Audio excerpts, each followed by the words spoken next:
एक बात ये भी बता दीजिए कंचना जी मुझे कि कांग्रेस पार्टी जिन जिन बातों का जिक्र अपने घोषणा पत्र में कर रही है, आरजेडी उसके साथ है? वो भी आप सबने मिल बैठकर तय किया है, उसके बाद उन्होंने अपना घोषणा कर दिया, आपने अपनी घोषणा कर दी? कांग्रेस पार्टी के मैनिफेस्टो में कुछ भी ऐसा नहीं है जिसको ऑब्जेक्ट किया जा सके, कुछ भी ऐसा नहीं। हाँ, हो सके बीजेपी को बुरा लगे, वो जोड़ दे मुस्लिम लीग से, और ये नहीं बताएंगे लोग। इनके जनसंघ के संस्थापक श्यामा प्रसाद मुखर्जी जब सिंध और बंगाल में मुस्लिम लीग के साथ सरकार बनाते हैं, तो तब उसका हिसाब नहीं देंगे ये लोग। पर्सनल लॉ स्ट्रेंथन करेंगी, मुस्लिम लीग का 370 हटाएंगी, बहाल करेंगी फिर से, मुसलमान 370 फिर से बहाल करेंगी, जैन भी होते हैं, सिख भी होते हैं, 370 बहाल करेंगे। पर्सनल लॉ किसका होता है? करेंगे, पर्सनल लॉ स्ट्रॉन्ग करेंगे। आप हैं सहमत इसके साथ है आप? ये सब आपकी सहमति से ही घोषणा पत्र कांग्रेस पार्टी ने तैयार किया, सब सहमति है आपस में ना? आप हमसे पूछ रही हैं? जी, सीपीआई सीपीएम भी डेफिनेटली सारी बातों पे सहमत है। कांग्रेस ने जो दिया है, जो सपा ने जो बनाया है, जो आरजेडी ने बनाया है, जो डीएमके ने बनाया है, क्योंकि सारे में लगभग चीजें कॉमन है, जो आम पब्लिक से जुड़ी हुई है। जी ठीक है आनंद जी, लेकिन अब बड़ा सवाल बार बार तो वही है ना कि होगा कैसे ये सब? तो मतलब अगर 370 एक बात बहाल होगी। बताइए, घोषणा पत्र में 10 अगर मुद्दे हैं, या हर राज्य के हिसाब से हर क्षेत्रीय पार्टियां अगर अपने 10-10, 20-20 मुद्दे ले आती हैं, तो 50 मुद्दे हो गए। कैसे पूरा कीजिएगा ये सब? ऐसा आप उसमें देखिएगा तो बहुत सारे ऐसे मुद्दे जो कॉमन है, तो जो प्रायोरिटाइज किया जाएगा, मैंने पहले ही बताया। दूसरी बात पे एक बात कहना चाहूंगा, हमारे जो विद्वान प्रवक्ता भारतीय जनता पार्टी के बैठे हैं और हमारे बड़े भाई राजीव जी जो बैठे हुए हैं, इनका पिछला अगर ले आइएगा डिबेट में, तो यही घिसा पिटा इनका रिकॉर्ड चलता है। कोई भी नई बात नहीं बोलते हैं, जो बोलते हैं तो ना बोले, सिर्फ वही रिकॉर्ड चला तो वही बातें आ जाएगी। मेरे 2-3 सवाल हैं, जरा उसका जवाब मुझे चाहिए। पहला ये चाहिए, उन्होंने घोषणा की थी कि 2 करोड़ नौकरी हर साल देंगे। कहां से देंगे, कब तक देंगे? 20 हमारे 10 साल हो गए तो 20 करोड़ होना चाहिए, लेकिन उन्होंने दिया है 7,22,000 और 311 नौकरियां मात्र अभी तक। इसका जवाब कौन देगा? अच्छा, दूसरा यह है कि आप हमको 10 स्मार्ट सिटी का नाम बता दीजिए, 10 ऐसे गांव जो कि एमपी ने गोद लिए थे, मॉडल विलेजेस, उसका नाम बता दीजिए। 10 ऐसे जिलों का नाम बता दीजिए, 10 साल इनके हुए हैं ना, ऐसे जिलों का नाम बता दिए जहां की वो स्वच्छता अभियान जो चला था, तो वो शौच बिल्कुल शौच क्या कहते हैं, ओपन में खुले, ओपन डेफिकेशन बुक फ्री वो जिले हैं। एक गांव नहीं बता पाइएगा आप। 10 ऐसे जिलों का नाम बता दिए जहां अस्पताल ढंग से चल रहे हैं। भाई इसे कई चीजें हैं जो अगर आप देखेंगे। 10 ऐसे देश बता दिए जहां से यहाँ निर्यात हमारे यहाँ जो वो पैसे आ रहे हैं, नहीं बता पाएंगे। सच्चाई ये है कि इनके पास मुद्दा कुछ है नहीं। न बेरोजगारी की बात करेंगे, न महंगाई की बात करेंगे, न महिलाओं की बात करेंगे, पहलवान बेटियों का अपमान करेंगे, बोलने दीजिए प्लीज, किसानों का अपमान करेंगे। सच्चाई ये है कि ये हम लोगों की घोषणा पत्र देके इंतजार कर रहे थे ये, उसके बाद फिर बैठ के ये बनाएंगे, उसके बाद अपना उसका जो है अपना घोषणा पत्र लाएंगे साथ में।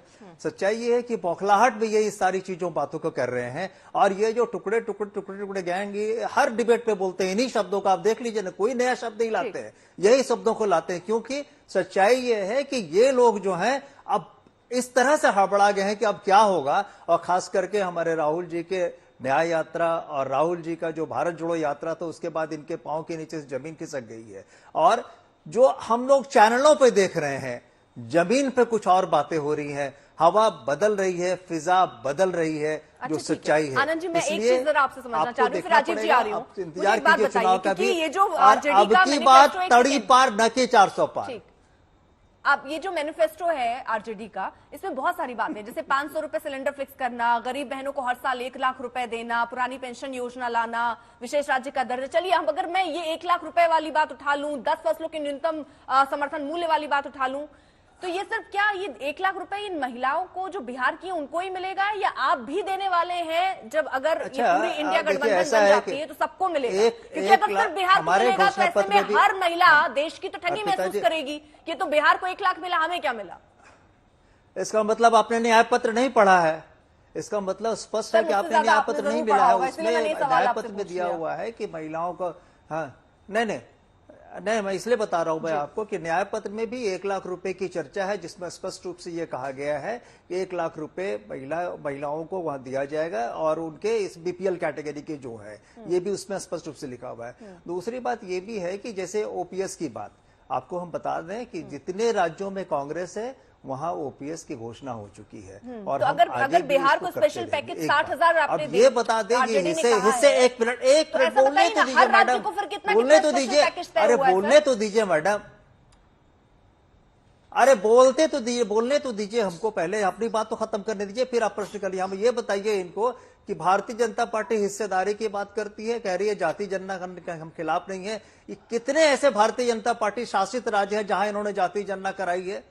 ये नीतीश कुमार जी ने तब कराया जब महागठबंधन की सरकार थी, और महागठबंधन का पूरा समर्थन था, तब ये यहाँ पे हुआ है।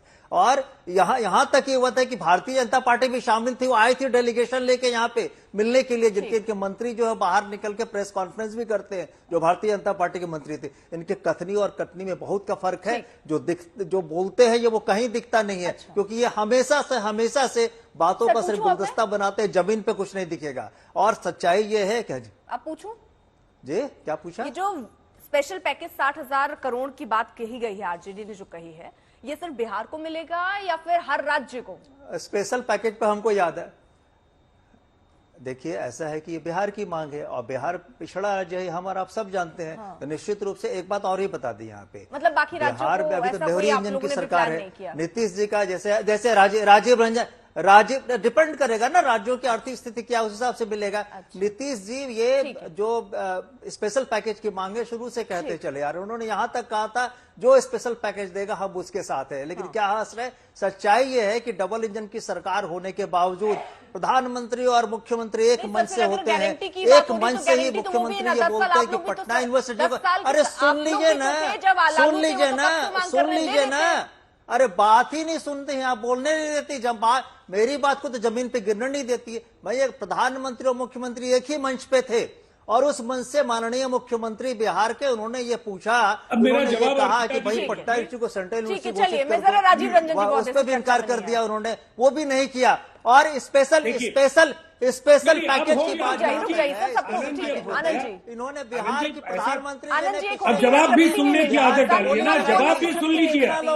70 लाख। देखिए सबसे पहली बात तो ये है, और जब आया नीतीश कुमार जी सत्ता में 2005 में यूपीए की सरकार थी, 2014 तक यूपीए की सरकार थी। इन 9 वर्षों में नीतीश कुमार जी के शासन के 9 वर्ष डबल इंजन नहीं था।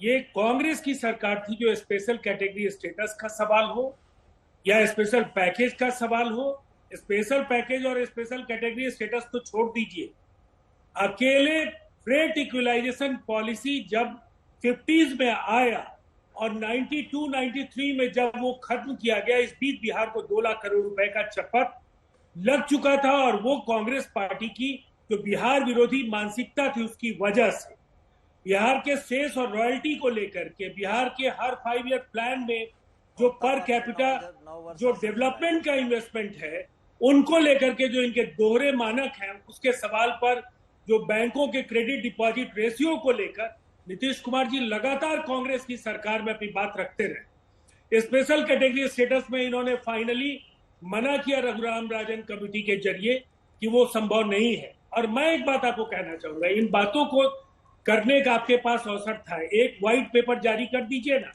कि आप सत्ता में 50 साल रहे हैं, नौकरियों के सवाल पर, महंगाई के सवाल, और जो इस देश में गैर बराबरी है राज्यों के बीच, उस पर आपने क्या किया, इसका जवाब जनता को दे दीजिए। देखिए कांग्रेस दरअसल इसीलिए, अगर मैं कहूंगा कि लगातार पतन की अतल गहराइयों में आप गए, केवल इसलिए कि आपने जनता की पीड़ा, उसकी वेदना को नहीं समझा। गरीब राज्यों को आपने बराबर कमतर आंकने का काम किया।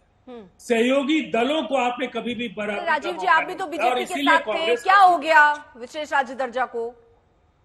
देखिए, मैं तो आपको एक बात कहूंगा, बहुत सारे ऐसे सवाल होते हैं जहां एक अलायंस के अंदर दो विरोध, कई सवालों पर सहमति असहमति हो सकती है, लेकिन हम लगातार इस बात को कहते रहे और आगे भी कहते रहे। सहमति नहीं बनी तो आप साथ क्यों हैं?